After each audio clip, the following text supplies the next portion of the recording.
Hey friends, welcome to Think Out Loud with Me, a chat cast produced, hosted, and humbly offered by yours truly, Natalie Peterson, from my little neck of the woods in Northern Colorado to you in yours, wherever and whenever that might be. This digital adventure is an effort to turn years of internal chatter, wondering, silent suffering, and physical and mental close calls into enlightening and empowering conversations with others. Given how many choices you have about how to spend your time, I consider it an honor that you're listening in. I've been trying to control life for as long as I can remember. I'm the daughter of alcoholic people pleasers who also happen to be the children of the same. So manipulation of energy, making sure I'm either in charge of the vibe or so in tune with the vibe that I can dance and pirouette and play like I know you want me to, has been conditioned into me for generations. I don't state that with anger or blame or to be an asshole.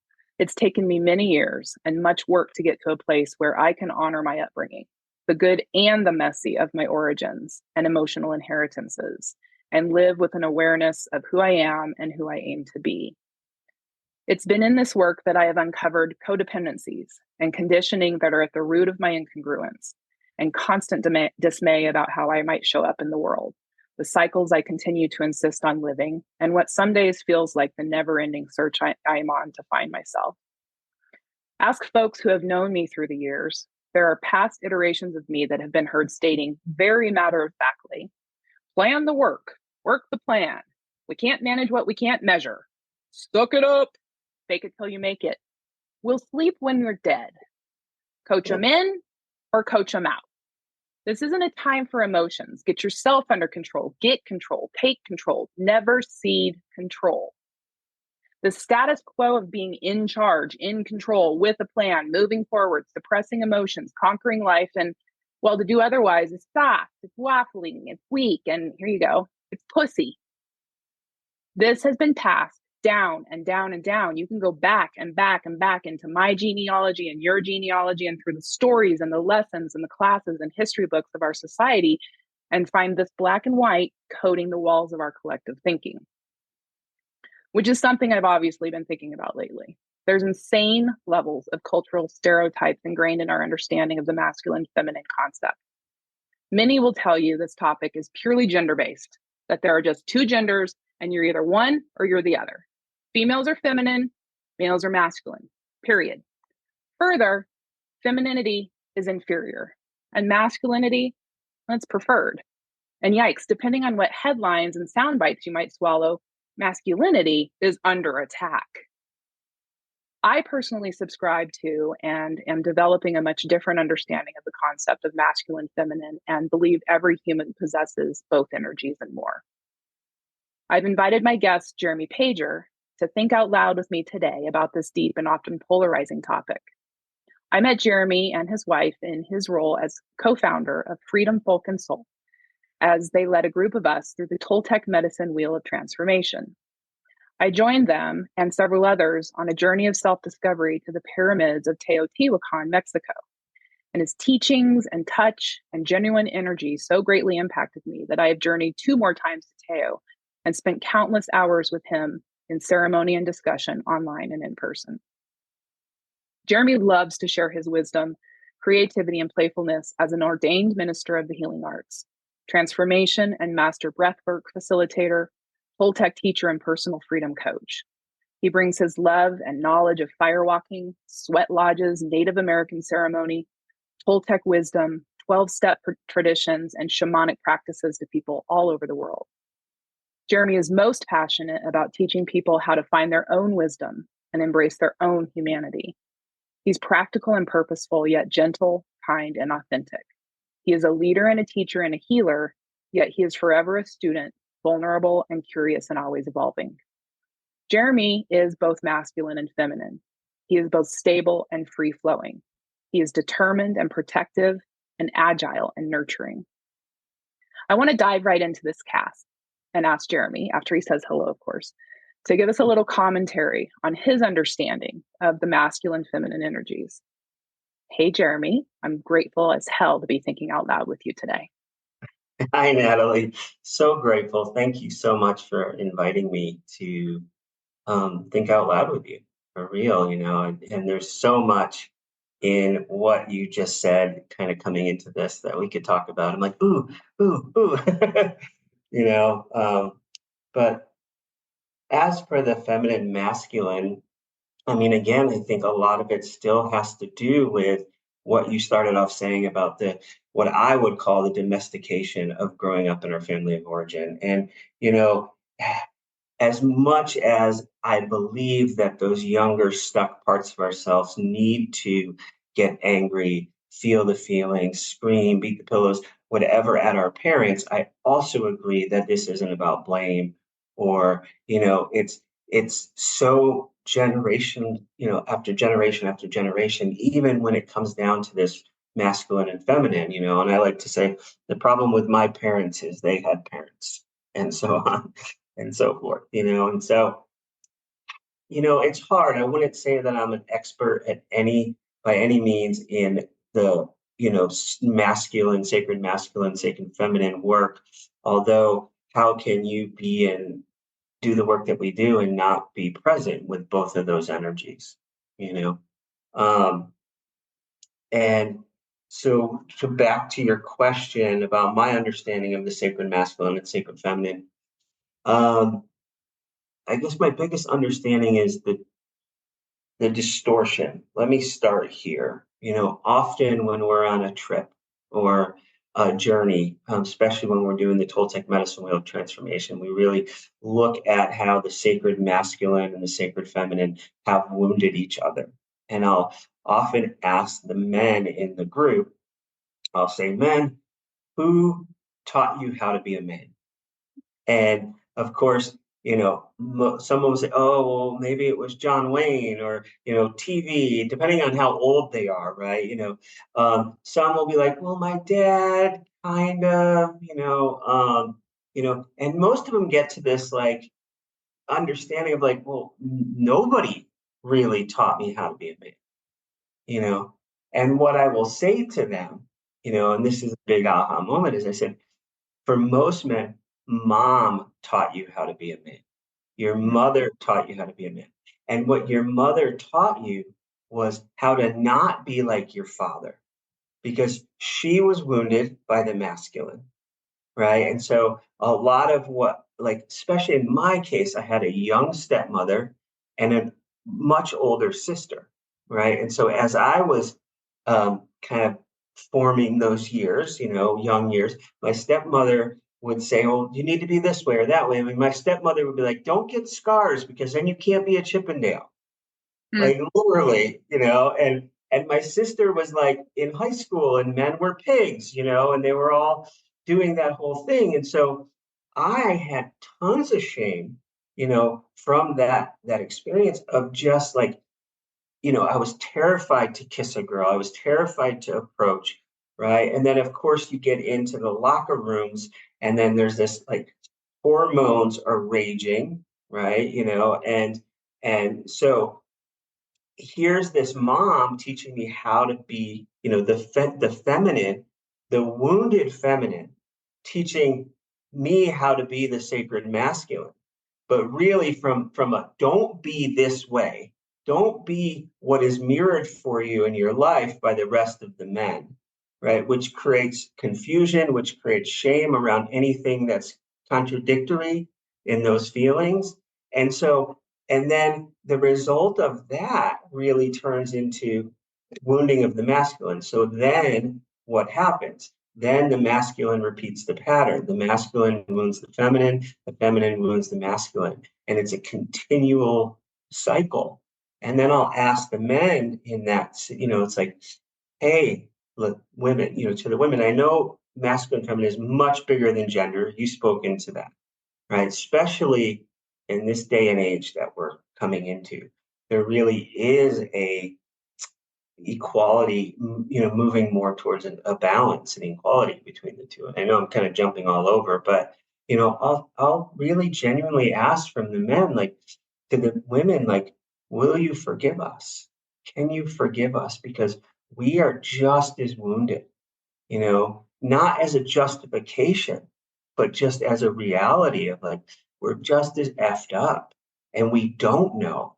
And so how do we learn? We learn it through porn. We learn it through the locker room. We learn it through, the competitiveness of a bunch of young male, and a bigger thing that happens, and David Dita, who's an amazing, you want to learn about masculine and feminine, David Dita, I hope it's okay to say that. Absolutely.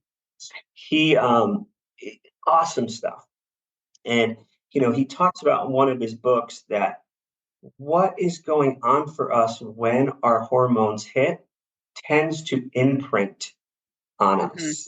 And so, and again, this is not like black or white, 100%. I know there's a whole lot of gray in the middle for all of us. But what happened for women, when their hormones hit? It's much younger. And so, my experience is a lot of ladies want the knight in shining armor, the rescuer, the hero, right? Because when their hormones hit, you're just coming out of that place of like fairy tales and, well, for men, it's older, right? It's 13, 14 years old, and we're in the locker rooms, right? We're in my first experience, and I have a ton of shame about this, was when I played hockey. And in my first freshman year in hockey, I hadn't reached puberty yet. And it was horrifying for me to have to take showers with all the men, right? And to not have reached puberty, like how much shame, something simple like that. It's just like was not in my control at all, right? But when those hormones hit, what are men focused on? Well, we're more focused on women at that point, young, beautiful, petite, whatever it is, porn, especially today. Forget about it. There's so much porn out there. I mean, when I was a kid, it was like maybe so and so had a magazine or a video down the street, right? But again, that's what we're focused on. So, fast forward 10, 20, 30 years, that is what we tend to be drawn towards. That's what's imprinted, right? And for women too, right? And it's like wanting that rescuer, that hero, and so I think there has been I don't know if this is the word, gentrified, like we've over empowered what we call the masculine and what we call the feminine, right? It's like there's been so much focus, like the pinks are the more pinks and the guns are the more, like, instead of like realizing that there's another thing, the mask we wear. Came out about men, and this is really good. It's on Netflix. It's called The Mask. Oh, I think I've seen, yeah. It is so good, especially in what I'm talking about with how it's the distortion of the masculine. It was actually a spin-off from another documentary about eating disorders in women, right? And then this came, and if the shame that if you aren't this definition of masculine that is portrayed to these more sensitive, heartfelt, like the incredible amount of shame men feel if they're anything but this definition, right? And same thing for women, right? Same thing for women. I don't, I can talk from the man side of this, and I certainly, like I said, I'm not an expert by any means, but um, and so it talks about in this thing about they did a study on like the characteristics, the actual, like how we feel, how we think, how we move, all these different things. And the study, and please don't quote me on this, but it was like, and they laid both of those over each other. And the amount that were actually different, men and women are different, is like 20 or something percent on each side. Except there's like 80% in the middle that were exactly the same. But we so have empowered those two. And well, isn't that our culture anyway? Like, the extremes of that. And so, Yeah. That's kind of, I mean, a whole lot actually, but it's what I've noticed, the understanding, and if you want to flip around to this attack on the masculine, um, in some ways there's been an attack on the masculine, or the patriarchy, or, for a long time, especially in the healing arts world. I think it started, and I think it was absolutely important, like, because such the repression of the feminine or the repression of women, they've had to, it's like kind of like the pendulum swing, like when you learn boundaries for the first time and you're Mm-hmm. like, no, it's way bigger than the boundary needs to be, and it's, to me, that's part of the process of healing and transforming. Um, I think it's really had to happen. The other big thing that's happened, and this is, I don't have the solution, but I think where the bigger problem is truly is for women to make it in a man's world, right? And we have been a man's world in a lot of ways, a patriarchal run world. What I've seen is they have to become very masculine. And Mm-hmm. so the masculine gets over empowered and the feminine gets shut down in a big way. I can't say how many women I don't even know how to be feminine. I don't know how to be receptive. I don't know how to receive. And what has happened with that is then they go home and they carry that masculinity into the home with their husband or their partner or their wife, and they demasculinize. How do you say demasculinize? I don't know how to say that word, but you get what I'm saying. Like, Yep. demasculinize their men, and then they're like, "Well, I don't understand why I'm not attracted to my man. He's not a man, right?" And Yeah. what I do know, whether you're gay, you're bisexual, any of that, right? There needs to be polarity for attraction to happen.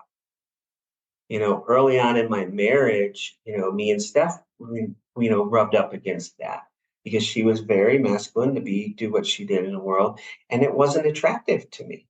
And so we had to learn how to, one, I had to learn to get past my own shame, right?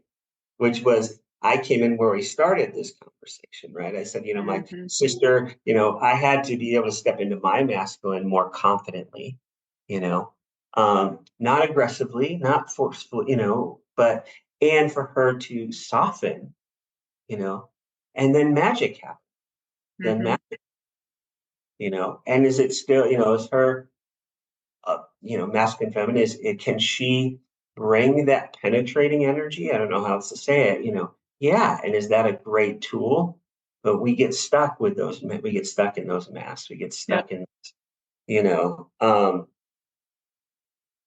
and can I be soft? Can I be receptive? Yeah.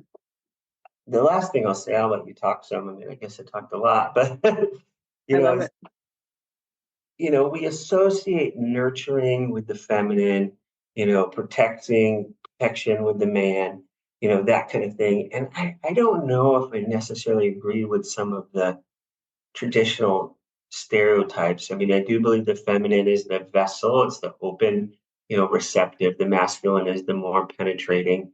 Um, but the most beautiful, nurturing experience I've ever had was being held by another man.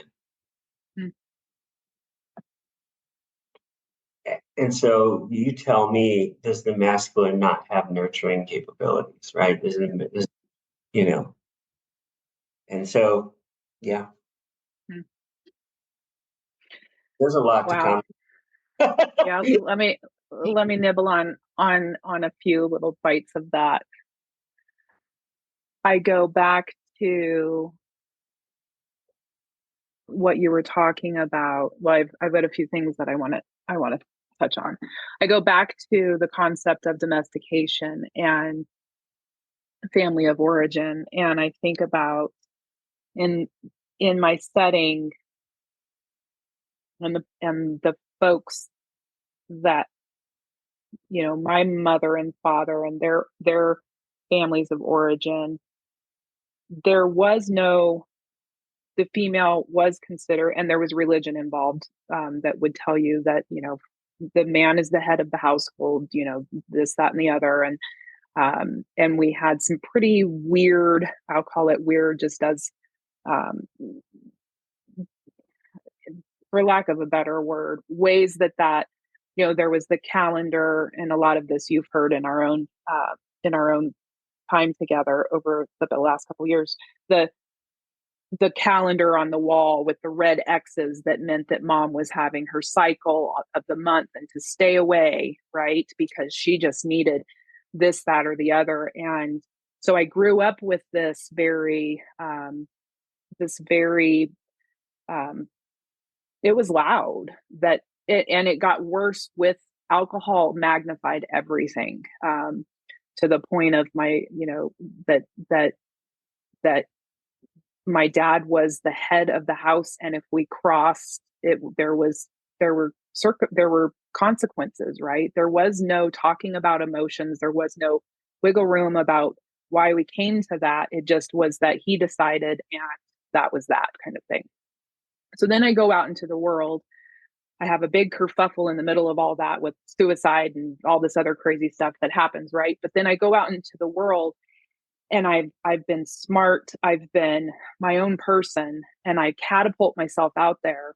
And I develop a relationship with my grandfather, who also has a household where his wife does tends to the house, and she doesn't have any other role except to make sure that wherever we pack up and go, that the house gets set up in order, within a few days, and this, that, or the other.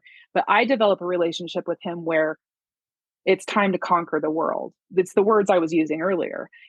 I landed early in a highfalutin corporate job that had me in charge of people and planning the work and working the plan. And I would have these conversations with the masculine who I adored. He became my mentor, right? I had lost my dad, but I developed with this masculine who told me that I was doing right by this. And so I learned how to, from my upbringing on through that little bit of coaching, to completely suppress everything. And I wore it as a badge of honor to have total control of my emotions. You should write a book. You should do a stand-up comedy routine. You should do, if you need help, call Natalie. She's really good at just plan, and if you don't have a plan, don't call Natalie. She won't work with you. Right. And this was me. I was like, yeah. You identified with it. Yeah. I identified with it. Yeah. Now I'm almost 50 years old, and I'm like, what the hell? Right. And it wasn't actually, I flirted with the edges of this.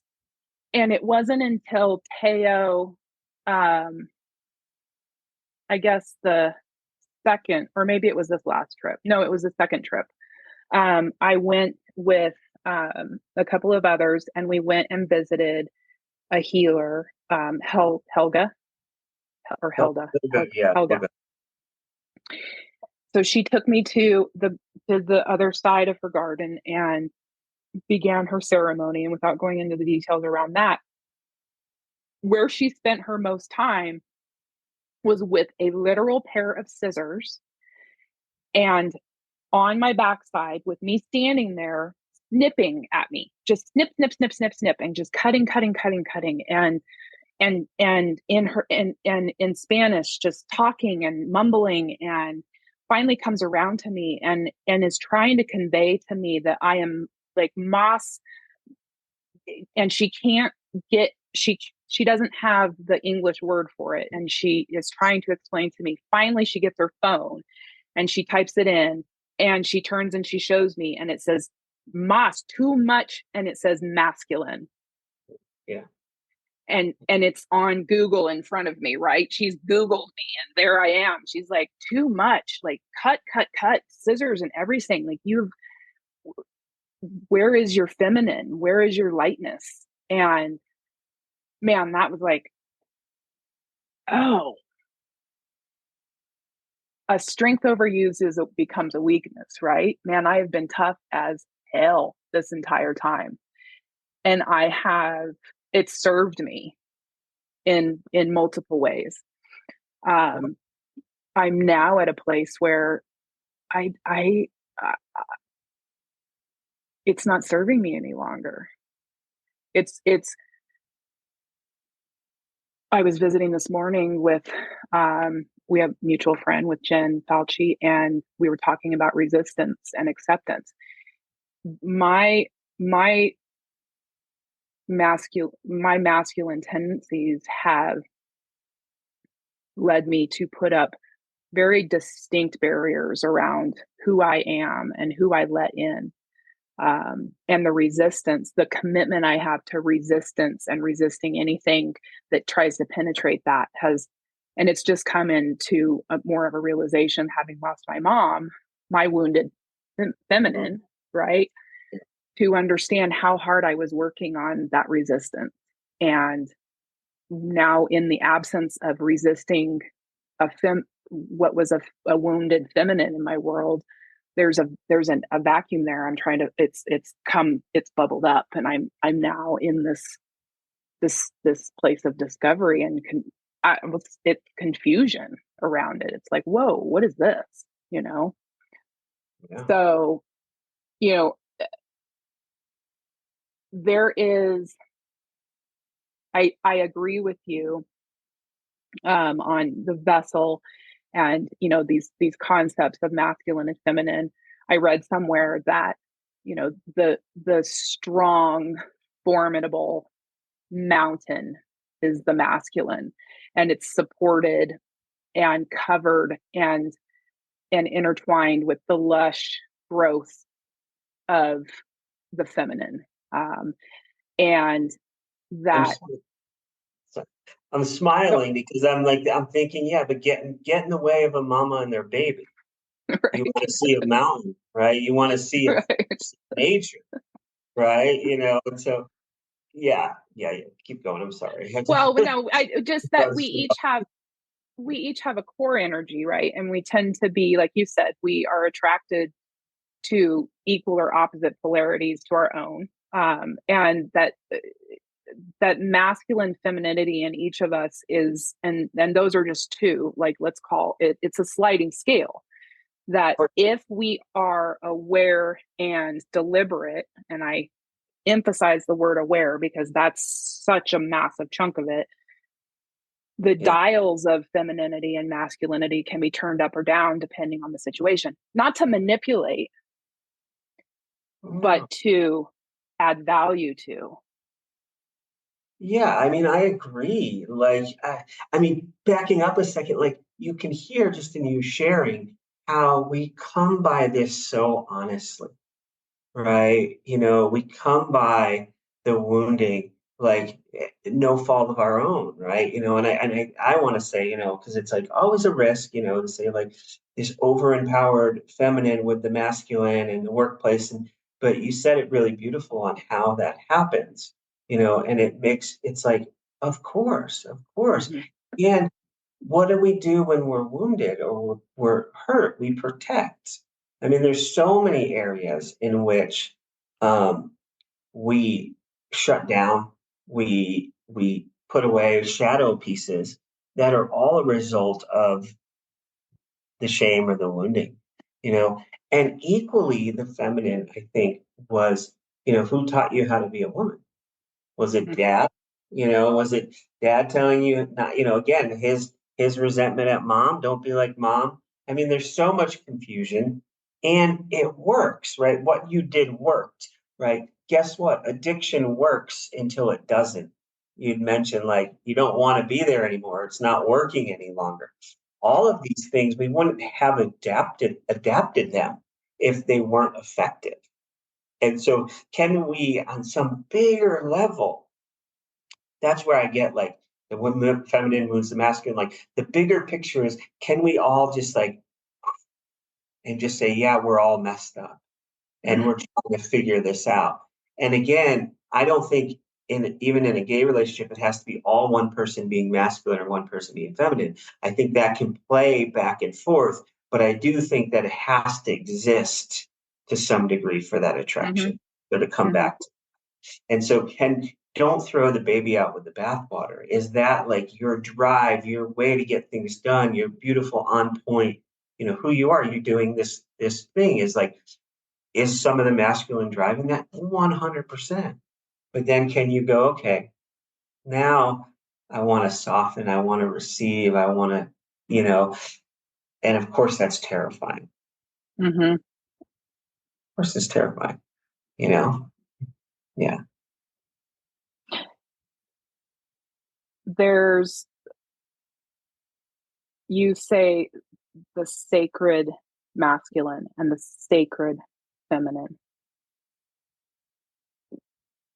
What does sacred mean?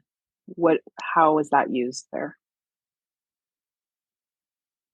So to me, sacred is to make holy, right? To honor, to respect, to cherish, to have reverence for, right? That's to make sacred. You know, we have a sacred rebel. We did a book together on that one, right? Um, often people say, we have this thing said, taking our heart out and putting it on the altar. And we had some people come back to us, like, what does that mean? What does that mean when you say that? Well, to me, it's like putting it out on the sacred, making it holy, also being vulnerable, allowing it to be seen without its walls, right? Like I'm offering it up on the altar, so it's the same thing. It's like the masculine and the feminine are sacred, regardless if I even believe that. That's just the truth. And my truth. Let me say that. That's my truth. Yeah. No, and again, it's important for me to say I'm not an expert at this, and I can only see through what I've done. I've worked with lots of women, so I have that experience, so I'll own that. But I also see it from the man's side of things, and it's a huge patriarchal society, and I think it's changing. I think it's changing. We're seeing it. A lot of the indigenous, cultures said we were moving into this new age, the new age, and we're moving into the Aquarian age. That's probably more well known. But the Toltecs, the Aztecs, we were moving into the sixth sun, and the last age, and I don't know exactly what it was, but it's like the age of war, the age of turmoil is what we're in. And the new age that we're moving to is the age of flowers. That's what it's called, and so what we've seen is a whole lot of progression of equality, of and I know again I'm a white, so I'm careful to even, say this, but I feel like we've really moved quite fast. And even in with gender and sexuality and sexual preference and all that. And then the last like 5, 6 years, it's almost like that patriarchy is rearing its ugly head. Like, and it feels like we're going backwards, right? Lately, to some degree. Like they're outlawing, stuff. And, again, this is risky, but like the outlawed drag queens in Nashville. Like, what? Like, you know, yeah, I don't want to get into too many political things, but feels like we're going backwards. But to me, I feel like that is the result of the transformation happening. It's kind of like if you remember Space Odyssey. I use this reference all the time, but the more they tried to shut down the computer, the AI, the angrier and more violent it got. And I feel like I would think, that, in the next 10, 15 years, we're going to see, like, we're going to move past that into a more harmonious. And some people would say, we were a matriarchal society for 2,000 years. Now we've been a patriarchal society, right? We're not moving back to matriarchal society. We're moving back to a joint society, right? And of course, there's no mirrors in our life to teach us necessarily how to do that. No. So And we're 2,000 years. Yeah. 2,000 years. That's like we're here for, we're lucky if it's what, 80, 90, like a blip. And so this, like you're saying, this 2,000 years of matriarchy before that, and so 4,000 years since we've had any kind of semblance of this, and who knows what was before that, really, right? right, And so, right. but evolution is messy, right? Birth is messy, right? We're rebirthing into something, Absolutely. Yeah, that's a great way to think about it. and so it's not going to be I don't want to say it's not going to be easy, but it, it, it's going to have its bumps in the road, and I think that's what we're facing. And Yeah. so, I don't know of this attack on the masculine, but swinging back to that, I mean, I think all that has happened up until this point has had to happen, Mm-hmm. right? I don't see wrong in any of it, right? Did women have to push back? Did um, now I think it's time. I think there's been a long stint of women, especially in the healing arts world. They were the ones to step in to do this work and have the courageousness to do it.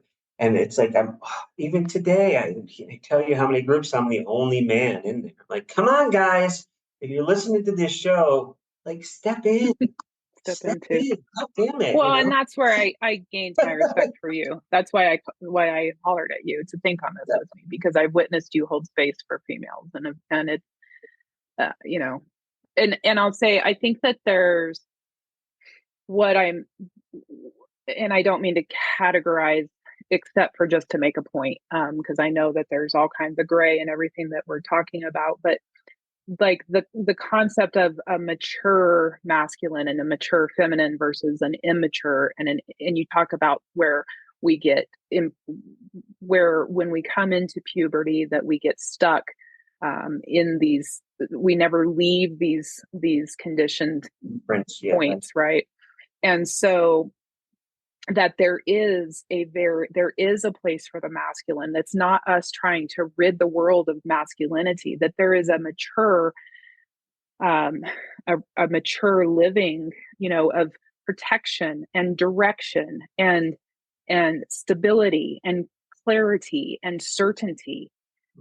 I don't know anybody that's going to be like, I'd rather not have clarity, right? No, these are all Well, think about a masculine. world without masculine. I mean, a world Right. without dark, or a world without light. It's like, Right. I think we need to separate the patriarchy from the Yes. masculine, Yes. right? Yeah. That is That's like sewn together because Mhm. it's been, and that was the other thing I was saying. It's like everybody comes by this honestly, like I've known so many women from my life that have perpetuated through through my uncle, through the actual masculine dominance, because Yep. they don't know how many women feel an incredible amount of shame to have money, right? Mhm. This is so ingrained in us, right? The patriarchy, this is so ingrained in us that I don't think we even realize how Yeah. deep it runs. And so that's where I'm like, we all just need to have some grace, like throw it all on the altar and say, yeah, Yeah. you know, and no, I mean, good luck without having any of that masculine penetrating, you know, force, and what do all the healers do? Want to balance your masculine and feminine, balance. Yeah. Balance Well, and is balance. balance, yes, and feed the feminine. Bring there's a time in the same human, just as much of the mature masculine, and a place for all of that is a place for intuition and surrender and sensitivity and nurturing and openness and collaboration, right? On the flip side of that, I think where, like where my hackles go up and I can shut down in an instant is arrogance on the immature side. Sure. You know, Yeah. an abuse of power, any type of violence or Control. Yeah. right. And then two, to keep the balance, back to balance, on the immature side of the feminine, anxiety, low self-worth, Well, yeah, woe is me, victim, not speaking up. Yeah. I just can't do, so I there we each in us have the ability to mature these, again, this very, very wide ranging, infinitely ranging, scale of humanness. um, i'm I'm partnered with Yeah. a man who has his own story of, wounded feminine as a mother, and women before her, and watching him raised by females, trying to own his masculinity and wanting to be a part of this Absolutely. Yeah. conversation. Yeah, absolutely. And So, is it my gift too? Yeah. I mean, it's how I can sit in a room full of women and not feel, yeah, completely. yeah, So, our wounds become our medicine, right? Of course. yes, So absolutely. Well, the last thing I'll say is just, we have to have so much grace. We have to have, like, even for ourselves, because you're talking about a mature masculine, mature feminine. There's not a lot of mirrors, right? There's mhm, not a lot of examples of that. So we're learning what that is. I often say to Steph, like, I don't know. We do so much work on our marriage, right? And basically generations of that, right? Because we take all that with us. My father, mhm, both of my parents divorced, their marriages, how they related, deep resentment and, passive aggressive, you know, dysfunction, and so we had these immature masculine and feminine raising us. They weren't mature. And so of course they can't grow past what they were until we decide to do that. And so having so much grace for us as we figure out what this looks like.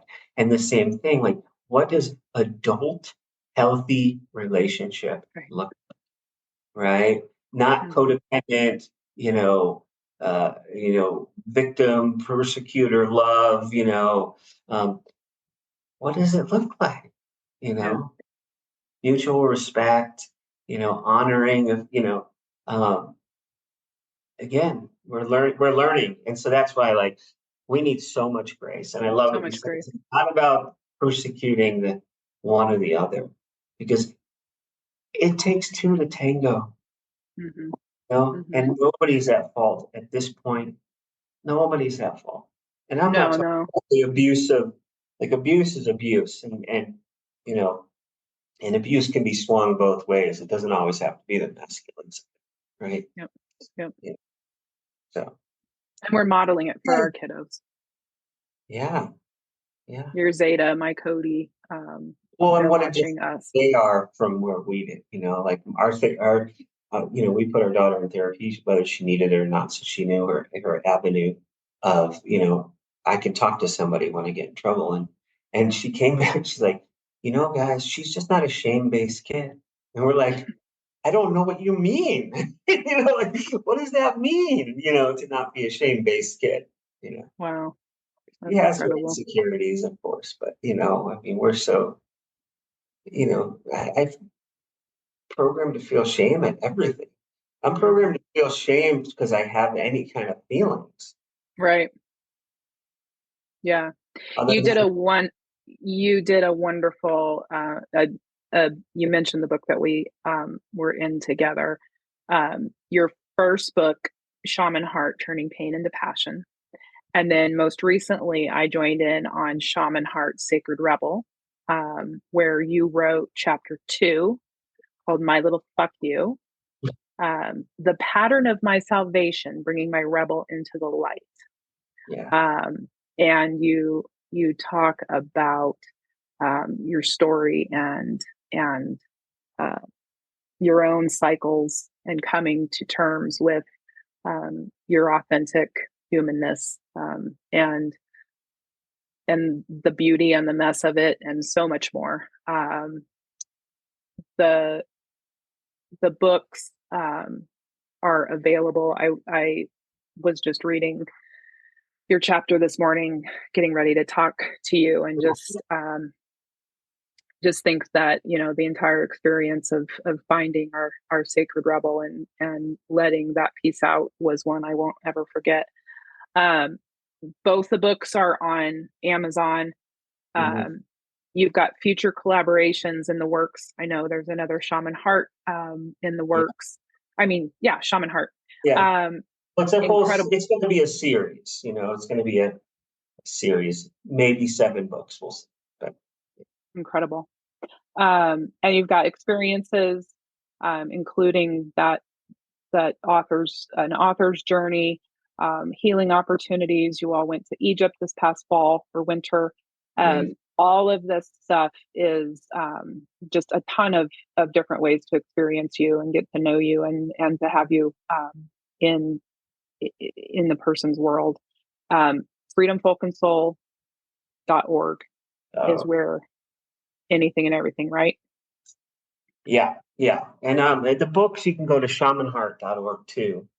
And there's books, and some of the journeys are on that website also. But you can see our past authors. That's where you can learn about this next author's journey, which is to Peru on August 22nd. It's 2 weeks. And it's a whole, Natalie, you're part of it, but it's a whole 6-month long process of really, whether you think you're a writer or not. I had so much trauma around writing. Read the first book, read my first book. I mean, that's what I wrote about. It was like, oh my God, I cannot believe I committed to doing this is like my opening paragraph, right? And walking through that. And so it was on so many levels. You have the transformational part of the journey, you have the transformational part of walking through the writing, and then we move into, bringing that book to publish. I mean, it's so hugely transformative. So that's a whole 6-month process. And, we will interview people if they're interested, and to make sure it's a fit. That being said, we are, a transformational community of the healing arts. And so, we work really closely with people in finding their own purpose and their own passion and their own healing. And people come to us for a couple of different reasons. One, they're in crisis, like some big crossroads, and it's just their life is not working. Or they're like, I don't think this is as good as it gets. I know there's more. There's more freedom. And, both, is the process is, basically the same. And so, our core foundational program, which is the core of all of our trainings and certifications. So we're also like a seminary school. We have a ministerial training where we teach how to do weddings and funerals and rites of passage. And then we have the Toltec medicine wheel transformation, and we do that 3 different ways. We do it online, which is kind of a taste of it, but it has turned into being its own really magical thing, especially because it's on Zoom. It's once a week for 8 weeks, and I think the next one is beginning of March 12th or something. So that's a real easy way to, no matter where you're at, to plug into kind of I hate to use this word, but our dogma, right? Our core program of transformation. And it's really about empowering you as you are the healer. You are your own salvation. If somebody's telling you they're healing you, run. Right. Like you are your own medicine man or your medicine woman. And then our full program we do in Teotihuacan, which Natalie's you've gone to a couple of times. That's over 2 1-weeks in Teo, June and December. And then we're starting the other way we do it is over 4 long weekends throughout the course of 10 months or, a year to 10 months. And this year is starting in Northern California, first weekend of May.